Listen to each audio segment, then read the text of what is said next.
Okay, let's be clear. I'm not a Trump supporter, but I have to be honest. And, this whole thing about just attacking the other side all the time and everything they do is naturally a bad thing, I think that's kind of childish. So I was expecting a negative result of Trump because I don't really like him.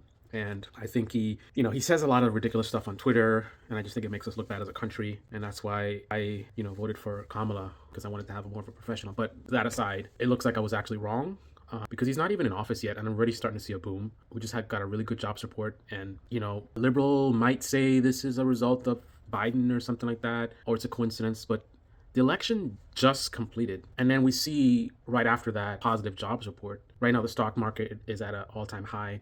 We have to think deeper and realize that this is all in anticipation of Trump getting into office. The corporations know that business is going to be running on all cylinders once Trump eliminates a lot of these regulations that's stifling business.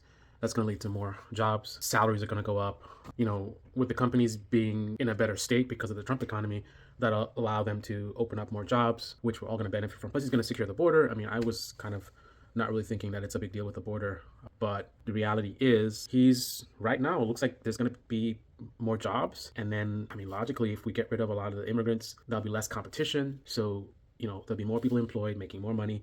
Companies will be doing great. All of us will be doing great. And I will admit when I'm wrong. I mean, apparently, Trump, even though I don't like him, I don't like the stuff he says on Twitter, he's actually good for the economy. So the question is whether other people on the left will be honest and admit the truth. And the truth being that if you're conservative and you believed anything that I've said in this video so far, then let that be a lesson to you, because exactly what I just did is what's about to happen, right? The same metrics that we're told to ignore, all the good metrics that happened under Joe Biden, who I am now, I'm being legit now, being honest now. I'm not a fan of Biden, not a fan of Kamala, but all the metrics that happened that were good under them, right? Things that were really bad when they won, when Biden won, things were really bad, economically speaking and otherwise. And since then, we've experienced a really good, solid recovery under Biden's leadership. Again, not a fan of Biden. I think he's dishonest, I think. I'm just not a Biden fan. But regardless, like, facts over feelings. Who cares about how I feel about Joe Biden? The reality is, under his leadership, we had the best recovery in the world. Just to be clear, a lot of prices are still extremely high, so a lot of Americans are really struggling and are in a bad state financially. However, the reality is that that is the after effect of a really bad economy in the past, right? The rapid surge of prices happened in the past, right? The problem is that the prices have not fallen back down, right? But this is the aftermath, right? So we're not currently experiencing the bad economic condition of prices rising too quickly. That already happened. So it's kind of like last month your house was burglarized, right? This month was not burglarized. There's no crimes happened in your home at all, but you still have broken glass all over your living room, right? You still have your TV that's missing. However, act as if currently there's a big crime situation going on. And to make the example even more clear, let's imagine that, and more accurate to what's happening now, imagine that 2 years later, for whatever reason, you were unable to make the repairs. So you're still walking on broken glass and you never bought the TV back. But there's been no crimes since then. No one's broken into your house or any of the neighbors' houses, right? But as a result of a bad time, right, in the past, you're walking on glass. But the glass being on the floor has nothing to do with what's happening currently. The fact that prices are high right now have nothing to do with the current state of the economy. It has everything to do with the very bad economy that we had post-pandemic, right? So the damage that it caused, the harm that it's causing Americans, that's current, right?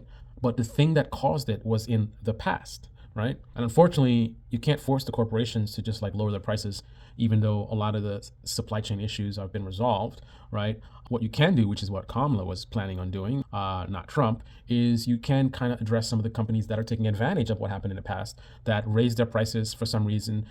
Some of them raise it just because they could, right? Pretending like it's all part of inflation, right? So at least you can address the bad actors, right? Which is what Kamala wanted to do.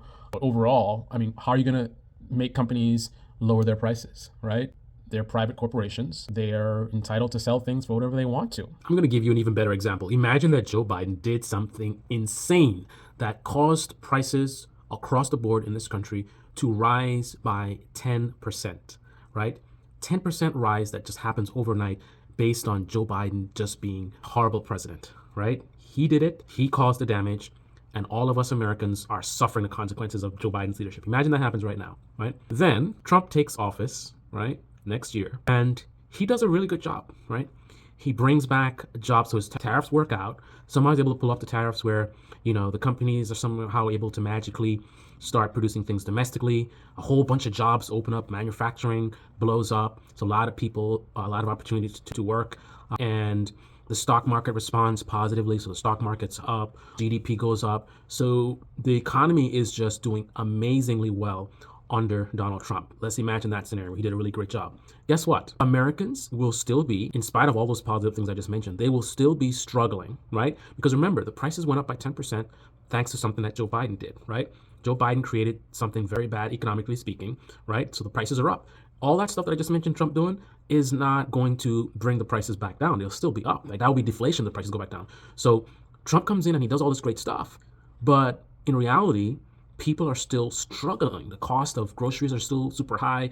All this stuff because of something that Joe Biden did, right? Now, fortunately for Trump, the right-wing machine would shield people from that pain by telling them how great it is in the economy, gangbusters, and Trump and this and it's much better. So they wouldn't feel as bad. I mean, they would still be struggling, but just psychologically, they'll just feel positive because like Trump's in charge and he's doing all this great stuff and manufacturing is coming back. And, even though again, every month to pay groceries, they're like, it's tough, but they have a more positive attitude under Trump because of the echo chamber, right? But the reality is, again, people would still be struggling. So again, imagine in that scenario, imagine if liberals were going around and saying that, no, the economy is not doing great. The economy is doing horrible. Look at the price of groceries. Look at the price of whatever. Now remember, the price of groceries and whatever is something that happened under Biden because something Biden did, right? It's something that happened in the past, right? It has nothing to do with what Trump has done in office since he got in office, right? So it would be dishonest to be going and saying like, hey man, the economy sucks because of Trump and Trump is horrible, whatever, because that would not be an economy that sucks, right?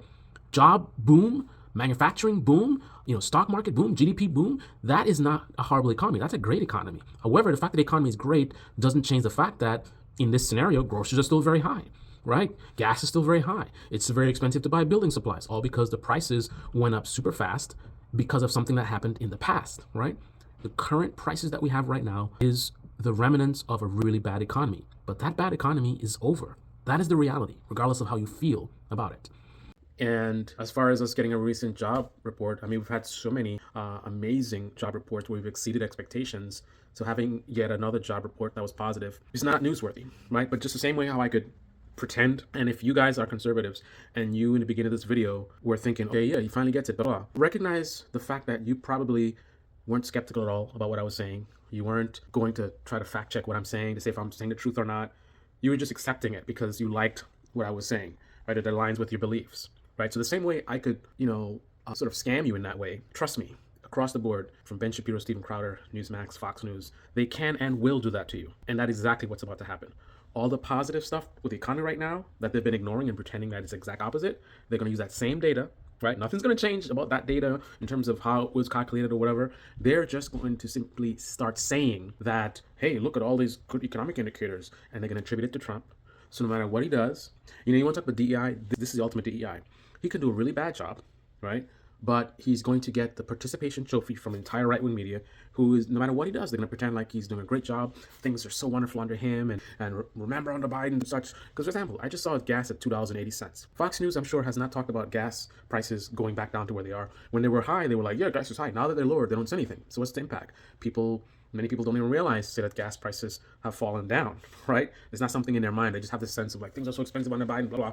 But once you start hearing on a regular basis how gas is so much cheaper now, the GDP is great now. Now the reality is going to start matching your feelings. Right now you still feel like 2 years ago, 3 years ago when things were really bad, right? You don't feel the reality of what's happening right now, but you will start to feel the reality of what's happening right now because the right-wing ecosystem is vastly superior to what they have going on in left and liberal media, right?